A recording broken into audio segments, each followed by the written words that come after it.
ഇതൊരു മനോഹരമായ ദിവസമല്ലേ? അതെ പാപ്പ, എന്നെ ഇവിടെ കൊണ്ടുവന്നതിൽ നന്ദിയുണ്ട്. ഹായ്, ആ പിതാവിനെയും മകനെയും നോക്കൂ. അവരെ കാണാൻ നല്ല ഭംഗിയുണ്ടല്ലേ? പിതാവും മകനും? ആ വൃദ്ധൻ അവന്റെ മുത്തച്ഛനായിരിക്കും. അയാൾക്ക് പിതാവിനേക്കാൾ പ്രായം തോന്നും. അല്ല അമീർ, എനിക്ക് അവനെ അറിയാം. അവന്റെ പേര് ബഷീറാണ്. അവൻ എന്നോടൊപ്പമാണ് ജോലി ചെയ്യുന്നത്. അത് അവന്റെ മകനാണ്.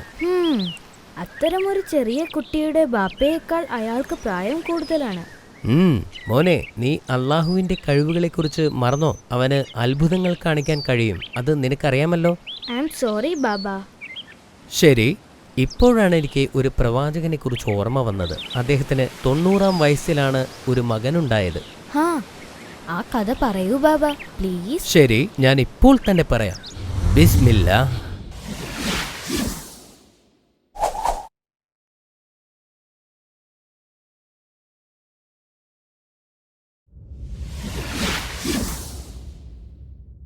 സക്കരിയ നബി അലൈഹിസ്സലാം ഇസ്രായേലിലെ ഒരു പ്രമുഖ പ്രവാചകനായിരുന്നു. അദ്ദേഹം സുലൈമാൻ നബിയുടെ സന്തതികളിൽപ്പെട്ടവനായിരുന്നു. അദ്ദേഹം ഒരു ആശാരിയായി ജോലി ചെയ്തിരുന്നു. മറ്റു പ്രവാചകന്മാരെപ്പോലെ അദ്ദേഹവും ലളിത ജീവിതമാണ് നയിച്ചിരുന്നത്.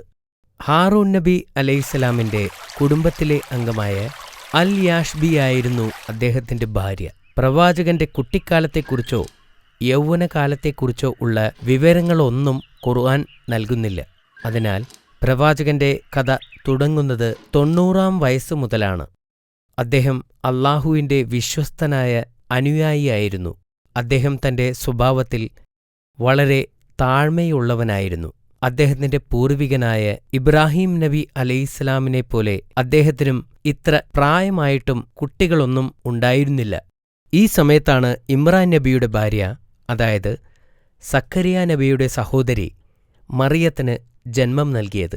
എന്നാൽ ഉടൻ തന്നെ ഇമ്രാൻ നബി അലൈഹിസ്സലാം വഫാത്താവുകയും കുഞ്ഞിന്റെ സംരക്ഷണവുമായി ബന്ധപ്പെട്ട് ബനി ഇസ്രായേലിനുള്ളിൽ ഒരു തർക്കം ഉയർന്നുവരികയും ചെയ്തു. പ്രവാചകൻ ഏറ്റെടുക്കുന്നതായിരിക്കും നല്ല മാർഗം എന്നവർ തീരുമാനിച്ചു. കാരണം അദ്ദേഹം അവളുടെ അമ്മാവനാണ്. മാത്രമല്ല, ഒരു പ്രവാചകന്റെ സ്വഭാവം ചോദ്യം ചെയ്യപ്പെടാനാവാത്തതാണ്. എന്നാൽ ബനി ഇസ്രായേൽ ആ ആശയത്തിൽ തർക്കിച്ചു. ഇമ്രാൻ നബിയുടെ മകളെ വളർത്തുന്നതിൽ എല്ലാവർക്കും അഭിമാനമായിരുന്നു.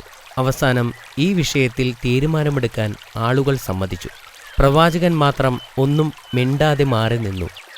രക്ഷാധികാരിയാകാൻ ആഗ്രഹിക്കുന്ന ആളുകൾ അവരുടെ പേരുകൾ തടികൊണ്ടുള്ള പേനകളിൽ എഴുതി ഒരു പാത്രത്തിൽ ഇട്ടു.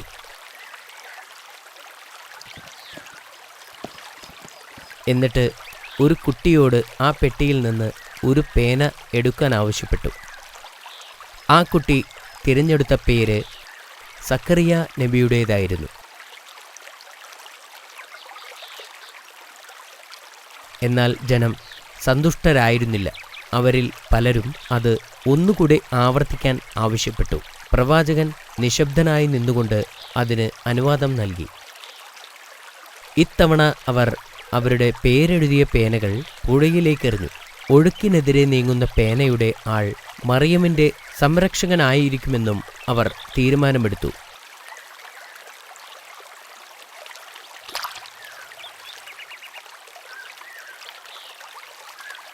അത്ഭുതം! എല്ലാവരുടെ പേനയും നദിയുടെ ഒഴുക്കിനനുസരിച്ച് ഒഴുകിപ്പോയി. എന്നാൽ പ്രവാചകന്റെ പേന മാത്രം ഒഴുകിപ്പോവാതെ അവിടെ നിന്നു. എന്നാൽ ജനങ്ങൾ ഇതുകൊണ്ടും സന്തുഷ്ടരായില്ല. അവർ ഒരിക്കൽ കൂടി ഇത് ആവർത്തിക്കാൻ ആവശ്യപ്പെട്ടു. ഇത്തവണ അവരാവശ്യപ്പെട്ടത് ഒഴുക്കിനനുസരിച്ച് ഒഴുകുന്ന പേനയുടെ അവകാശിയായിരിക്കും വിജയിക്കുന്നത് എന്നാണ്. അവർ അവരുടെ പേനകൾ നദിയിലേക്കെറിഞ്ഞു. വീണ്ടും പ്രവാചകൻ വിജയിച്ചു. പ്രവാചകന്റെ പേന ഒഴുക്കിനനുസരിച്ചും മറ്റുള്ളത് വിപരീത ദിശയിലും നീങ്ങി. അത് അള്ളാഹുവിൻ്റെ അനുഗ്രഹമായിരുന്നു. ജനങ്ങൾ പലതും ആസൂത്രണം ചെയ്യുന്നു, പക്ഷേ അള്ളാഹു ഉദ്ദേശിച്ചതെന്താണോ അത് നടപ്പിലാവുന്നു. ബനി ഇസ്രായേലിന് മറ്റ് മാർഗങ്ങളൊന്നുമില്ലാതെ പ്രവാചകന് മറിയമിൻ്റെ സംരക്ഷണം ഏൽപ്പിച്ചു കൊടുത്തു. മറിയമും അള്ളാഹുവിൻ്റെ വിശ്വസ്ത അനുയായിയായി വളർന്നു. അവൾ കുട്ടിയായിരുന്നപ്പോൾ തന്നെ എപ്പോഴും പ്രാർത്ഥനയിലായിരുന്നു.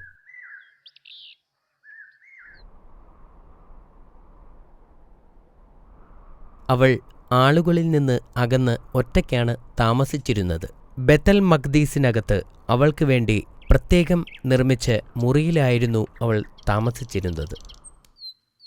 ഈ കൊച്ചു പെൺകുട്ടിക്ക് ഒരു മാന്ത്രിക ശക്തി ഉണ്ടായിരുന്നു.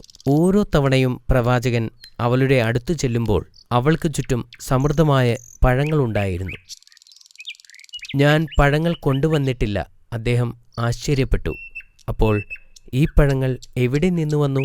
അവളുടെ മുമ്പിലുള്ള പഴങ്ങൾ ആ കാലാവസ്ഥയിലുള്ളതായിരുന്നില്ല. മറിയം, ഈ പഴങ്ങൾ എവിടെ നിന്നാണ് കിട്ടുന്നത്? അദ്ദേഹം അവളോട് ചോദിച്ചു. ഇത് അള്ളാഹുവിൽ നിന്നാണ് എന്ന് ആ പെൺകുട്ടി മറുപടി പറഞ്ഞു. പ്രവാചകൻ ആ പെൺകുട്ടിയെ വിശ്വസിച്ചിരുന്നെങ്കിലും അദ്ദേഹത്തിന് ഇപ്പോഴും സംശയങ്ങളുണ്ടായിരുന്നു. ഈ സംഭവം പല തവണ ആവർത്തിച്ചു. പ്രവാചകൻ വീണ്ടും അത് എവിടെ നിന്നാണ് എന്ന് ചോദിച്ചു. അത് അള്ളാഹുവിങ്കിൽ നിന്നാണ് എന്ന് മറിയം മറുപടി പറഞ്ഞു. അള്ളാഹു ഉദ്ദേശിക്കുന്നവർക്ക് അവൻ കണക്ക് നോക്കാതെ നൽകുന്നു. അവൾ പറഞ്ഞു. പ്രവാചകൻ ഈ അത്ഭുതങ്ങൾ ആവർത്തിച്ചു കണ്ടപ്പോൾ അത് അള്ളാഹുവിൽ അദ്ദേഹത്തിൻ്റെ വിശ്വാസത്തെ ബലപ്പെടുത്തി. ഏതവസ്ഥയിലും അള്ളാഹുവിന് എന്തും ചെയ്യാനുള്ള കഴിവുണ്ട്. പ്രവാചകൻ തൻ്റെ പാരമ്പര്യത്തിൽ തുടരാവുന്ന ഒരു കുട്ടിക്ക് വേണ്ടി ആഗ്രഹിച്ചു. അദ്ദേഹത്തിന് 90 വയസ്സായിരുന്നു. അദ്ദേഹത്തിൻ്റെ ഭാര്യയും അതുപോലെയായിരുന്നു. തൻ്റെ നാഥനിൽ അങ്ങേയറ്റത്തെ പ്രതീക്ഷയർപ്പിച്ച് അദ്ദേഹം പ്രാർത്ഥിക്കാൻ തുടങ്ങി. എൻ്റെ രക്ഷിതാവേ, നീ എനിക്ക് നിന്നിൽ നിന്ന് ഒരു അവകാശിയെ നൽകണമേ. അവനെ നീ യാക്കോബ് നബിയുടെ സന്തതികളുടെ പിന്തുടർച്ച അവകാശിയുമാക്കണമേ. എൻ്റെ രക്ഷിതാവേ, അവനെ നീ തൃപ്തിപ്പെട്ടവരിലാക്കുകയും ചെയ്യണമേ. വളരെ പെട്ടെന്ന് അള്ളാഹു അദ്ദേഹത്തിൻ്റെ പ്രാർത്ഥനയ്ക്ക് ഉത്തരം നൽകി. ഒരു ദിവസം പ്രവാചകൻ പ്രാർത്ഥിച്ചു കൊണ്ടിരിക്കുമ്പോൾ മലക്കുകൾ അദ്ദേഹത്തിൻ്റെ അടുത്തു വന്നു.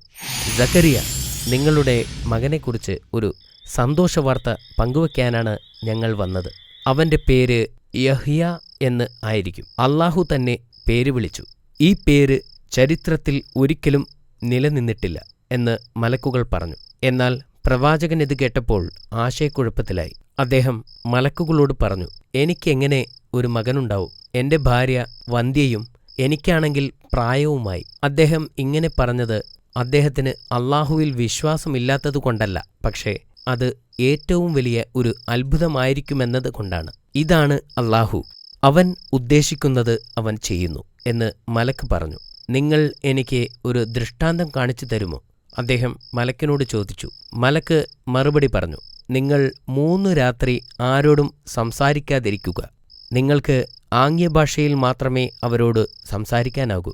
നീ നിന്റെ രക്ഷിതാവിനെ എപ്പോഴും ഓർക്കുകയും വൈകുന്നേരവും രാവിലെയും അള്ളാഹുവിനെ സ്തുതിക്കുകയും ചെയ്യുക. പ്രവാചകൻ മുറിയുടെ പുറത്തു വന്നപ്പോൾ അദ്ദേഹത്തിന് സംസാരിക്കാൻ പറ്റില്ലെന്ന് അദ്ദേഹം മനസ്സിലാക്കി. അദ്ദേഹം ആംഗ്യങ്ങളുപയോഗിച്ച് ആളുകളോട് സംസാരിച്ചു. കുറച്ചു മാസങ്ങൾക്ക് ശേഷം അദ്ദേഹത്തിൻ്റെ ഭാര്യ ഒരു കുഞ്ഞിനെ പ്രസവിച്ചു.